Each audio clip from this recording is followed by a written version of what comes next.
一摆不太水，政府嘅救灾能力也有许多争议。马英九总统就承诺前来普惠诉讼，佢上映过后，头一摆嘅国家安全会议，同时针对救灾、重建也得相关嘅工作来参详。马总统讲，一摆嘅莫拉克风灾严重长度超过50年前嘅87水灾，需要嘅经费、救灾经费也超过本档预算嘅400亿，故所政府会编列贴配预算。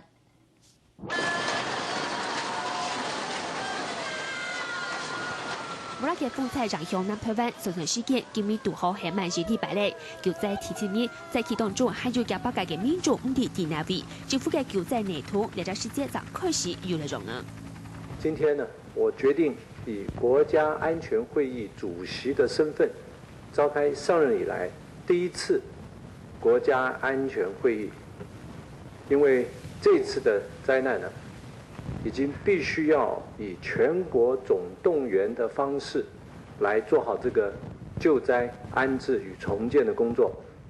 协助灾民尽快恢复正常的生活。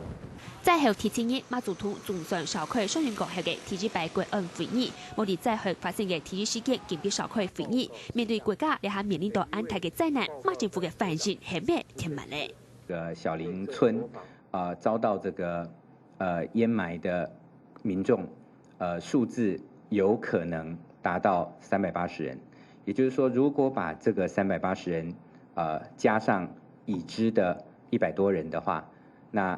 预估甚至有可能会到500人。所以这是他第一个，他认为这一次的这个死亡的人数，他的这个影响的层面已经严重到他认为应该要召开国家安全会议。总统府方面还拿进一步表示，认为下再去损失太多500亿元，超过政府嘅400亿救灾预算，所以下政府打算提特别条例草案，韩国编列特别预算，800水灾在前演出嘅长度超过大家想嘅。下马政府召开国安会议，协同国安机制，在面希望按用完整融入内通嘅救灾应变措施，做在自己央视发挥作用。下个新闻7分之田淑珍特别报道。